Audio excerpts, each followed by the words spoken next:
जय हिंद दोस्तों, स्वागत है नेक्स्ट क्लास में। नेक्स्ट क्लास किसकी? बिलासपुर। बिलासपुर यानी कि कहलूर रियासत और सबसे बड़ा, जहां पर हिमाचल प्रदेश का बांध भी है, गोविंद सागर बांध। वहां की कहानियां और वहां का इतिहास लेकर इस क्लास में आए हैं। स्टार्ट करेंगे हम इतिहास से, जो कि बिलासपुर डिस्ट्रिक्ट का रहेगा कि क्या इतिहास रहा है। उससे पहले हम बिलासपुर की एक भौगोलिक स्थिति को देखेंगे कि भौगोलिक स्थिति मतलब कैसी थी। तो देख सकते हैं आप कि जो हमारा बिलासपुर है, इसके साथ कौन-कौन से डिस्ट्रिक्ट्स जो हैं वो अटैच्ड हैं। यानी कि एक बिलासपुर के साथ हमीरपुर पड़ता है, दूसरा इसके साथ ऊना टच करता है, ठीक है जी। तीसरा इसके साथ पंजाब का भी एरिया है, जहां पर आपका गोविंद सागर अपने आप ही झील जहां है, वो खुद ही झील दोनों के बॉर्डर पे है, ठीक है जी। ये जो नंगल एरिया है आपका, ऊना नंगल एरिया, वो एरिया क्या है? कंटोनमेंट एरिया है। आधा पंजाब का है, आधा हिमाचल का, ठीक है जी। इसी प्रकार से इसके साथ सोलन अटैच होता है यहां से, ठीक है जी। और लास्ट में आ जाता है यहां पर मंडी। और मंडी कहाँ से टच होता है? घुमारवीं सरका घाट से जो है वो टच किसके साथ कर रहा है? मंडी के साथ करता है, बिलासपुर डिस्ट्रिक्ट, ठीक है जी। तो टोटल टोटल आपका लमसम हम बताएं तो ये टोटल 4 डिस्ट्रिक्ट हिमाचल प्रदेश के जो हैं वो इसके साथ अटैच हैं, बिलासपुर के साथ। मेन स्टेशन हेडक्वार्टर की अगर बात करें बिलासपुर का, तो बिलासपुर में ही है, ठीक है जी। यहीं पे बिलासपुर में ही है मेन। और 4 डिस्ट्रिक्ट इसके साथ अटैच हैं और साथ में एक स्टेट कौन-सी है? पंजाब। वो इसके साथ अटैच्ड है, यानी कि टच करती हुई है। और बीच में जो है वो हमारी जो है गोविंद सागर झील है इसके बीचों-बीच, ठीक है जी। और भाखड़ा नंगल बांध भी इसी के बीच में है। तो इसके पूरे के पूरा हम जो है जानेंगे इस वीडियो में कि क्या इतिहास रहा है। सबसे पहले जो मैंने आपको बताया भौगोलिक स्थिति है, तो भौगोलिक स्थिति कैसे देखेंगे हम देखेंगे जी। पहला तो आ गया बिलासपुर का क्षेत्रफल, ठीक है जी। 1167 है, बहुत ज्यादा नहीं है, नॉर्मल जैसा साइज है इसका, ठीक है जी। इसके बाद बिलासपुर जो है 9 अक्टूबर 1948 को बिलासपुर ग श्रेणी का राज्य बनाया गया था, ठीक है जी। ये 1948 में ही बनाया गया है। और बिलासपुर का पहला मुख्य आयुक्त जो था वो राजा आनंद चंद को जो है वो चुना गया था। जो राजा महाराजा हुए हैं उन्हीं को ही आगे जो है मेजर मेजर जो है उपाधियां दी गई थी। जैसे हिंदुस्तान में है जो कि बड़े बड़े राजा हैं, अमीर करोड़पति सामिया हैं, तो उनके बच्चे हैं, ठीक है, उन्हीं को ही बनाया जाता है। आज भी अगर बड़ी-बड़ी कंपनियाँ देखेंगे, अगर आपका क्रिकेट एसोसिएशन के अध्यक्ष देखोगे, वो कौन है? वो बड़े-बड़े लाले ही हैं। कोई गरीब लोग नहीं है कि कोई पेपर दे के आए हुए हैं कि उन्होंने पेपर दिया और वो अध्यक्ष बन गए। कोई पेपर नहीं हुआ। उनका डायरेक्ट टिकट ही कटा हुआ है, ठीक है? तो हमारा टिकट नहीं कटेगा, हमारा टिकट जो है वो पढ़ाई करके ही कटना है। तो इसलिए बेटा यहाँ पर भी देखेंगे तो इतिहास ही दोहरा रहा है कि इतिहास में भी जो राजा महाराजा हुए थे, इन्हीं को जो है क्या बनाया गया? बिलासपुर का मुख्य आयुक्त बनाया गया। और 1949 में जो है दूसरा मुख्य आयुक्त जो है श्री चंद छाबड़ा को चुना गया था, ठीक है जी। पहला आयुक्त बनाया गया था राजा आनंद चंद को, ठीक है जी। उस वक्त का राजा हुआ करेगा, तो उस वक्त जो प्रेजेंट था तो उसको ही अब बनाना पड़ेगा, ठीक है जी। और दूसरा फिर उसके बाद जो है वो श्रीचंद छाबड़ा को जो है वो चुना गया, यानी कि यहाँ का राजा बना। नेक्स्ट आ जाता है कि बिलासपुर जिला का गठन। जो गठन है वो 1954 में हिमाचल प्रदेश के में 5वें राज्य के रूप में जो है इसका गठन हुआ, यानी कि 5वां जिला जो है वो इसको हिमाचल प्रदेश का बनाया गया। कब बनाया गया था? 1954 में। उससे पहले जो थे हमारे वो 3 ही थे, ठीक है जी, सॉरी 4 ही थे। 5वां फिर आपका कौन सा आया? बिलासपुर आया। और बिलासपुर का प्राचीन नाम, जैसे मैंने आपको बताया कि बिलासपुर का कई बार क्वेश्चन आ सकता है कॉम्पिटिटिव में कि बिलासपुर को पुराने जमाने में क्या किस नाम से पुकारा जाता था प्राचीन समय में। तो और दूसरी वहां की भाषा, वो भी बहुत इंपॉर्टेंट। और अगर आज भी अगर आप वहां पर जाएंगे कुछ ढाबों में या कुछ प्लेसेस पे कहलूर भी लिखा हुआ है, ठीक है, वहां पर बिलासपुर नहीं लिखा होगा, कहलूर लिखा होगा। क्यों? प्राचीन नाम को वो छोड़ते नहीं है, ठीक है, लोग तो वो पसंद भी करते हैं। और वहां की जो लैंग्वेज भी है वो भी क्या है, कहलूरी है। बिलासपुर जिला का साक्षरता दर अगर हम बात करें तो 85.67 जो है प्रतिशत है। और जनसंख्या की बात करें 2001 के अनुसार तो 3,40,000 तक थी, ठीक है जी। और ये 2001 की है, 11 में जो है 3,82,000, बड़ी मतलब स्लोली स्लोली बढ़ी है। आप ये बोलोगे कि वहां की जनसंख्या बड़ी फास्ट बढ़ती है, नहीं, स्लोली स्लोली आगे बढ़ती है, ठीक है जी। बिलासपुर जिला का में जो जनसंख्या का घनत्व है, यानी कि जो घनत्व समझते हैं आप, यानी कि कितनी पॉपुलेशन रह रही है, तो 2001 की बात करें तो 292 थी, 2011 में जो है वो 327 जो है टोटल व्यक्ति प्रति वर्ग जो है किलोमीटर हो गई। और बिलासपुर का लिंगानुपात की बात करें तो 2001 में 990 था, तो 11 में 981 हुआ है। यानी कि बढ़ने के बजाय जो है लिंगानुपात क्या हो गया, कम हुआ है, ठीक है जी। इतिहास में बात करूं तो कहलूर यानी कि बिलासपुर की जो स्थापना है वो राजा वीरचंद यानी कि चंदेल राजा थे। चंदेल जहां पे भी शासक है तो वो कहां के हैं, बिलासपुर के ही हैं चंदेल, ठीक है जी। उन्होंने बिलासपुर के राजा वीरचंद ने जो है कहलूर की जो है वो स्थापना की, यानी कि वो वहां पे अपना जो है रियासत बनाई, ठीक है। और history of the Punjab hill state के अनुसार जो है वीरचंद कहलूर रियासत को जो है 900 ईस्वी में उन्होंने बनाया था। कब बनाया था? 900 ईस्वी में उन्होंने इसको बनाया था बेटा। और Bilaspur past and present Bilaspur gazetteer और चंदवंश, ठीक है, बिलास के अनुसार जो है राजा ने 997 में कहलूर रियासत की, मतलब यानी कि हर किसी ने अपने अपने तरीके से बोला कि जो कहलूर रियासत है वो इसने 900 में बनाई या 957 में बनाई। अब पेपर में क्या है, अलाइड सर्विसेज में क्वेश्चन बनता है कि किसने कहा था कि 697 में जो है बिलासपुर की जो स्थापना है वो वीरचंद ने की थी, ठीक है। तब आपको ये नाम जो है, ठीक है, आने चाहिए ऑप्शंस में, ये ठीक हो गया। और कई जगह पे जो जैसे हमने जो साक्ष्य निकाले हैं, जैसे कि ये मैं बता रहा हूँ history of the Punjab hill state, ठीक है, ये बुक है, तो इस बुक के अनुसार जो है वो 900 ईस्वी में है, ठीक है जी।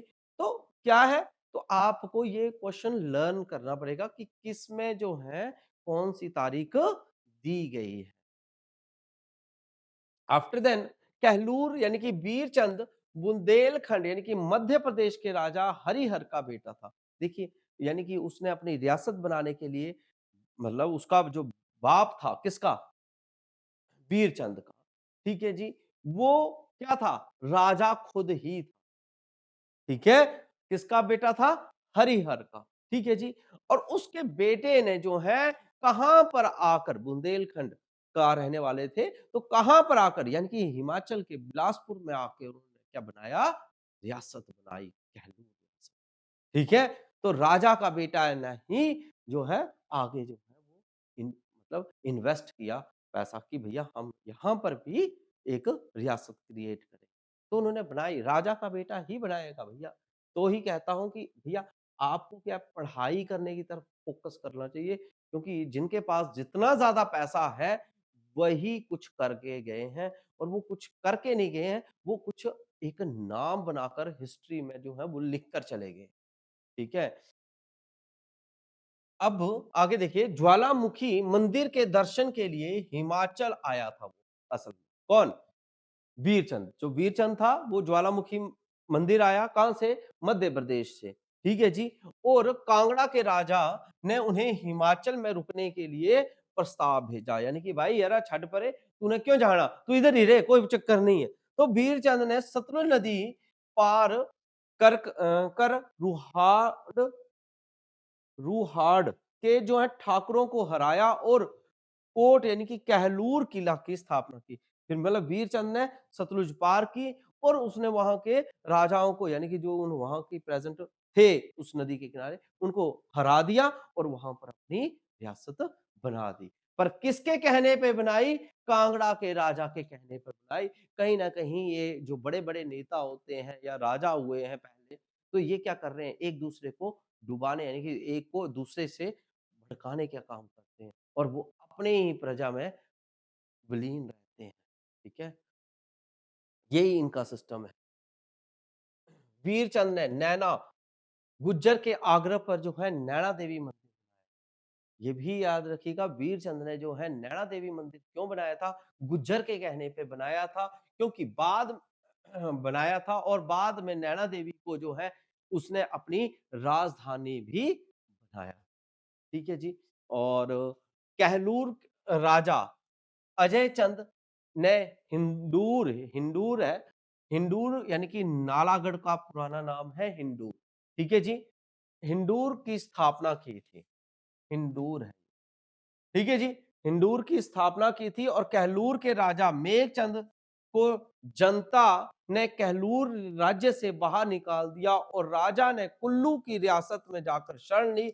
लेकिन बाद में मेघचंद को इल्तुमिश ने पुनः कहलूर की गद्दी पर बिठा भी दिया था, यानी कि इल्तुमिश ने भी उसकी हेल्प की और उसको फिर से गद्दी पे बिठा दिया।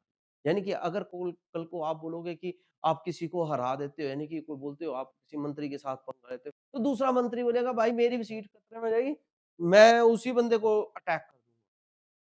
ठीक है, तो एक गरीब इंसान कुछ नहीं कर सकता, इसको लाइफ में याद रखिए। अगर गरीब नहीं बनना है, एक तो अपनी एजुकेशन, दूसरा पैसा, जितना ज्यादा कमाओगे फिर आप इस देश को बदल सकते हो, नहीं तो कुछ नहीं बदल सकते, नौकरियां करो। ठीक है, तो ये इतिहास में ही कहा है कि एक राजा ने जो है दूसरे राजा को भी हराया और दूसरे की स्थापना भी करवा दी। ठीक है जी, वैसे यहाँ पर भी हिंदुस्तान में भी ऐसे ही। ठीक है, एक मंत्री जो है वो बोलता है मेरे को ऐसा बोल दिया, दूसरे मंत्री ने बोला मेरे को ऐसा बोल दिया। मंत्री आपस में फिर दोनों एक दूसरे के साथ चाय पी रहे और तुम्हारा भविष्य डिसाइड कर रहे। ठीक है, तो वो गलत बातें हैं। इसीलिए मैं कहता हूँ कि इतिहास जो है ना, वो एक बार हर किसी को स्टडी कर लेना चाहिए कि इतिहास हमारा असल में बोलता क्या है और जो इतिहास में हुआ है वो आज भी हो रहा है। अगर आप बोलोगे कि बीजेपी वाले कर रहे हैं या कांग्रेस वाले कर रहे हैं या आप पार्टी वाले कर रहे हैं, ये कैसे बने हैं, ये भी कहीं ना कहीं किसी ना किसी राजा के ही बच्चे हैं, इनके पास मोटे पैसे हैं। ठीक है, गरीब कोई नहीं है। कई बोलते हैं कि जी अब आजकल जैसे हिमाचल में बोल दिए कि सारी पोस्टें रोक दो जी, नौकरियां रोक देंगे जी, अब पैसे नहीं है, पैसे नहीं है। अगर एक-एक होर्डिंग का नाम पूछा जाए ना कि एक-एक होर्डिंग लगाई है सड़कों के किनारे, तो वो 4 5-5 10-10 हज़ार की होर्डिंग लगाई है उन्होंने। लगाई है ना, तो वो पैसा कहाँ जा रहा है? कहाँ से आया? होर्डिंग लगाना ज़रूरी है कि रोटी खाना ज़रूरी है? समझ ही नहीं आता। ठीक है? इसीलिए कहता हूँ कि आपको ध्यान से पढ़ना चाहिए। ठीक है? कहलूर के राजा अभीश चंद यानी कि सिकंदर का समकालीन था। ठीक है जी। और उसने तातर खां यानी कि सेनापति को जो है युद्ध में हराया। जब मतलब तातर मतलब इस बंदे ने कहलूर का राजा था ये, तो ये सिकंदर का समकालीन था। तो सिकंदर क्या करता था? देश को जीतने का अपना साम्राज्य ही बढ़ाना चाहता था, उसकी उसी के ऊपर चला और उसने जो है यानी कि तातर खां के सेनापति के साथ को भी युद्ध में हराया था। और कहलूर राजा ने संपूर्ण चंद, ठीक है जी, ने सिंहासन के लिए जो है अपने भाई रतन चंद को भी मरवा दिया था। देखो अपने भाइयों को भी ये मरवा देते। ठीक है। और कहलूर राजा ज्ञानचंद के शासनकाल के दौरान कहलूर मुगलों के अधीन आ गया था और कहलूर जो है राजा ज्ञानचंद मुगल सम्राट अकबर का समकालीन था। मतलब समकालीन मतलब कोई ना कोई किसी को अपना जो है आदर्श मान लेता है, वो उसका समकालीन होता है। अगर मैं बोलूंगा कि जी मैं सिकंदर के हिसाब से चलूंगा, तो फिर ठीक है जी, मैं भी लड़ाइयां करते हुए घूमूंगा, है ना? क्यों? मेरे को साम्राज्य बढ़ाना। इसी प्रकार से कहलूर राजा ज्ञानचंद ने एकमात्र ऐसा राजा था जिसने इस्लाम धर्म को भी अपनाया है। कहलूर के राजा एकमात्र ऐसे हैं जिन्होंने इस्लाम धर्म को भी अपनाया है। याद रखिएगा वो कौन से थे? ज्ञानचंद थे। ठीक है जी। और ज्ञानचंद के 3 पुत्र थे, राम 3 पुत्र थे। राम और भीम ने जो है इस्लाम धर्म को अपनाया, और वीकचंद ने जो है, वीरचंद ही होगा, वीकचंद ने पिता से अलग होकर हिंदू धर्म अपनाया। देखो कितनी शर्म की बात है। ठीक है, मतलब कितने राजा हुए, किसी ने नहीं बोला होगा इतिहास में भाई तेरे बच्चे ने क्या कर डाला। ठीक है, उन्होंने भी इस्लाम धर्म को अपनाया। ठीक है, तो आज भी वही चला होता है कि कोई एक धर्म में जा रहा, कोई एक पार्टी में जा रहा, पार्टियां भी बदल देते हैं, है ना? तो वैसे यहाँ पर जो है वो धर्मों को बदल, ठीक है? तो यहाँ पर क्या हुआ, 2-3 बच्चे थे और नाम बड़े तगड़े रखे हैं। खुद जो ज्ञानचंद है वो कौन है?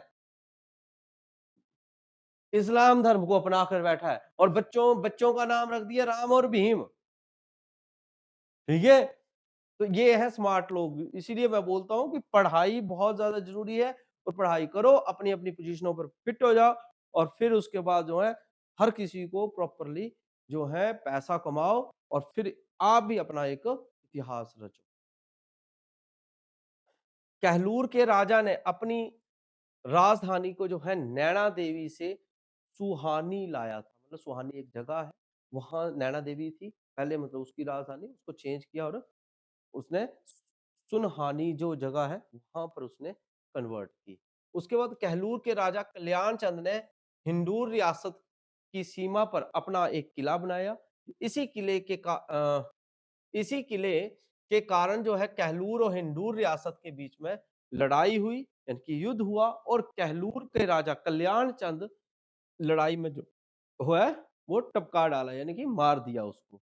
ठीक है, और बिलासपुर शहर की जो स्थापना है, अब जो मेन रियासत अलग है, किले जो होते हैं जहां जहां पे होंगे वो रियासतें हैं, और जो बाजार की अगर हम बाजार बात करें तो वो 1654 में राजा दीपचंद ने उसकी स्थापना।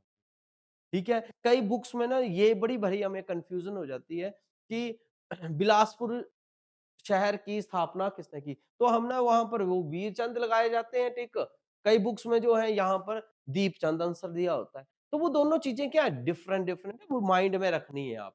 ठीक है, वो नैना देवी मंदिर के पास है रियासत बिलासपुर। ठीक है जी, और ये जो है ये मेन मार्केट की बात कर रहे हैं। ठीक है, और बिलासपुर के राजा दीपचंद ने जो है सुनहानी से जो है ब्यासपुर, यानी कि ये देखिए बिलासपुर का पूरा नाम ब्यासपुर, बिलासपुर, ठीक है जी, ले गया था, यानी कि बिलासपुर को वो क्या बोलते थे? ब्यासपुर बोलते। इसके बाद बिलासपुर राजा जो है दीपचंद ने अभिवादन प्रक्रिया शुरू की। राजा को जय देवा और राम मिया को जय जय। ठीक है, यानी कि राजा को जय देवा और राम राम और मियाँ को जय जय की मतलब एक प्रक्रिया, यानी कि उनके जब उच्चारण करेंगे ना तो राम राम करके बोलेंगे। ठीक है जी, और वैसे ही जब मियाँ को जय जय के जो भीम था, ठीक है, वो वाली उन्होंने शुरुआत की थी। और बिलासपुर के राजा दीपचंद ने 1667 में जो है कांगड़ा के राजा जहर कांगड़ा के राजा ने जहर देकर ही मार दिया था। ठीक है जी, देखो अलब दीपचंद को किसने मारा? कांगड़ा के राजा ने। क्यों मारा? कोई पूछे वाला उससे, तेरे को क्या काम था, है ना? ठीक है, तो आज भी बस वही यही है, मंत्रियों का लड़ाइयों का यही है, आजकल तो बस यही काम दिख रहा है मेरे को। 1686 में बिलासपुर राजा भीमचंद और गुरु गोविंद सिंह के बीच भंगाणी का युद्ध हुआ है। ये मोस्ट इंपॉर्टेंट रहेगा बेटा, मोस्ट इंपॉर्टेंट नोट कर लेना है, भंगाणी का युद्ध किसके बीच में हुआ और कब हुआ था। ठीक है, बुक्स में बहुत कम मिलते हैं, इतिहास को आपको स्टडी करना पड़ेगा, और इस वीडियो में आपको स्टडी नहीं करना है, इसमें सिर्फ आपको एक बार रीड करना है। बुक्स तो आपके सामने पूरी पूरी आपके रख दी है। ठीक है, भंगाणी का युद्ध कब हुआ था जी? 1686 में। किसके बीच हुआ था? भीमचंद और गुरु गोविंद सिंह के बीच। ठीक है। नेक्स्ट आ जाता है बिलासपुर के राजा भीमचंद और गुरु गोविंद सिंह के बीच में जो है ये ही लड़ाई जो है कितने सालों तक चलती रही? 20 सालों तक चलती रही।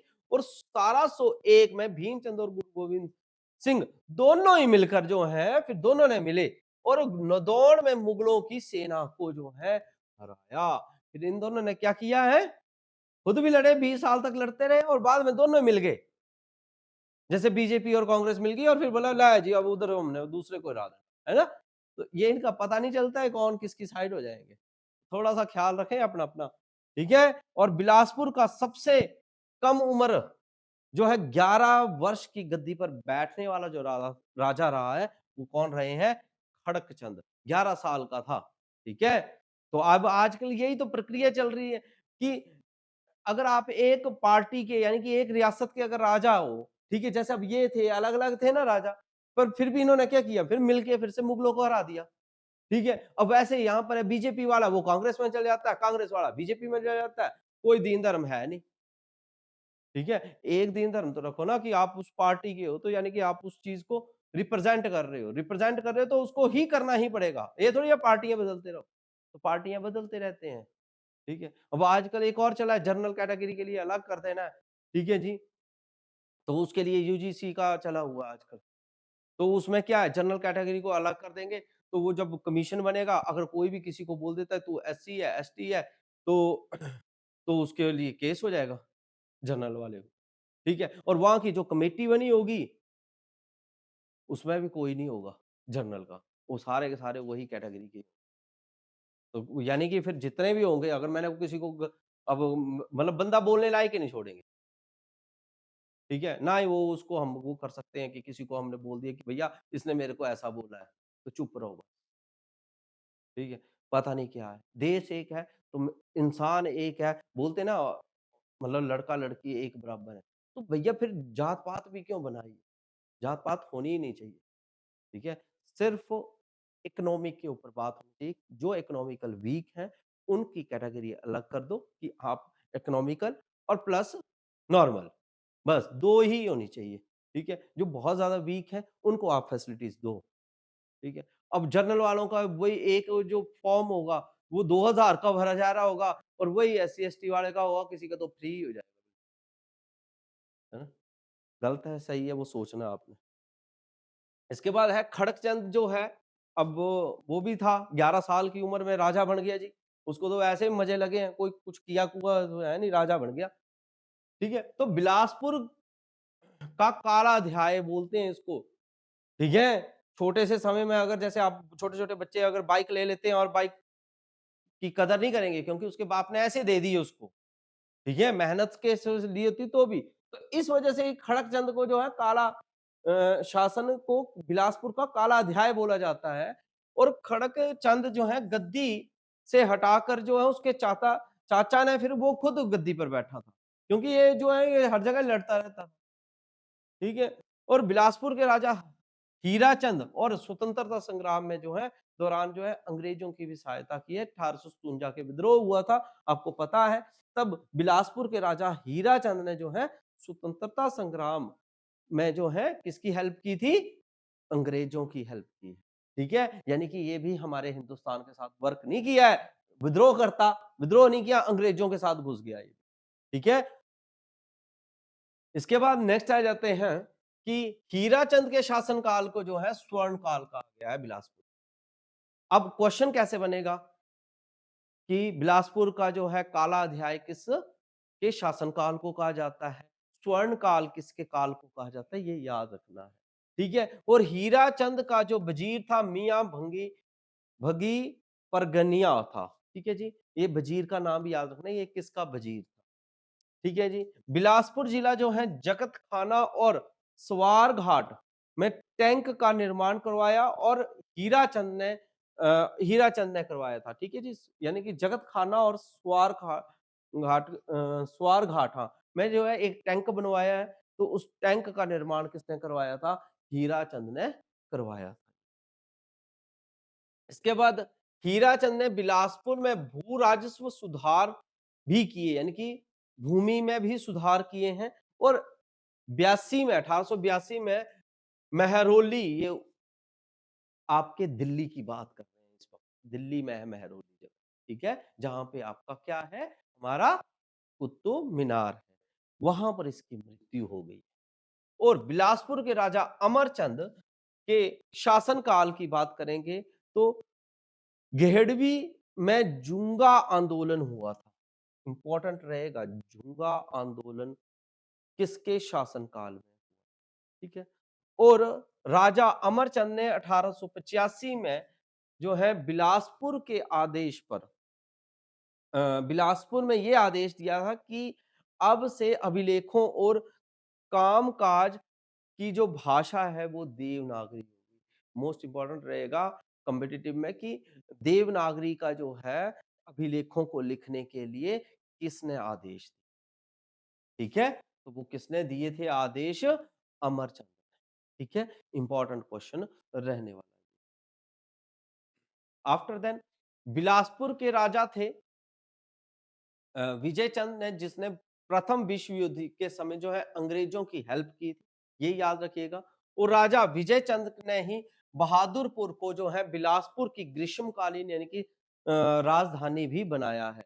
और विजय चंद का जो है वजीर अमर सिंह था, ठीक है जी। और राजा विजय चंद ने जो है बिलासपुर में रंग महल का भी निर्माण कराया। रंग महल कहाँ पे है? ऐसे तो बड़ी जगह सुने हैं आपने, रंग महल चंबा में भी है ना? ठीक है, महल मोरियो है हमीरपुर। और यहाँ पर भी एक रंग महल है, मगर बनाया किसने है? विजय चंद ने, ठीक है जी। और बिलासपुर में पानी की सप्लाई, ठीक है, प्लस कोर्ट फीस जुडिशियल जो स्टैंप होती है, ठीक है, उसकी शुरुआत भी इन्होंने की थी, ठीक है जी। याद रखिएगा विजय चंद ने ही शुरुआत की थी। आफ्टर देन अंतिम राजा की बात करेंगे तो आनंद चंद जो है वो लास्ट बिलासपुर के राजा रहे हैं। और आनंद चंद जो है उनको महात्मा गांधी के वो क्या थे? शिष्य, यानी कि वो उसके स्टूडेंट भी रहे हैं। और बिलासपुर के राजा आनंद चंद ने 1957 में जो है हिमाचल के से लोकसभा सदस्य, यानी कि देखो राजा ही तो चुना गया, आखिर में फिर से राजा ही आता है ना, कोई गरीब का ना नाम ही नहीं आएगा, ठीक है? तो वो ही चुना गया। और 1664 में बिहार राज्य सभा का सदस्य भी चुना गया था, ठीक है? तो ये था इतिहास जो कि बिलासपुर का रहा है। और ये हर बार मैं बोलूंगा कि राजाओं की ही जय हुई है। तो आप समझ सकते हैं मैं क्या कह रहा हूं। इसी बात के ऊपर मैं यहाँ पर स्टॉप करता हूँ क्लास को और हिस्ट्री को। आप ध्यान से इनको नोट्स बनाइएगा, वीडियो को पॉज़ पॉज़ करके।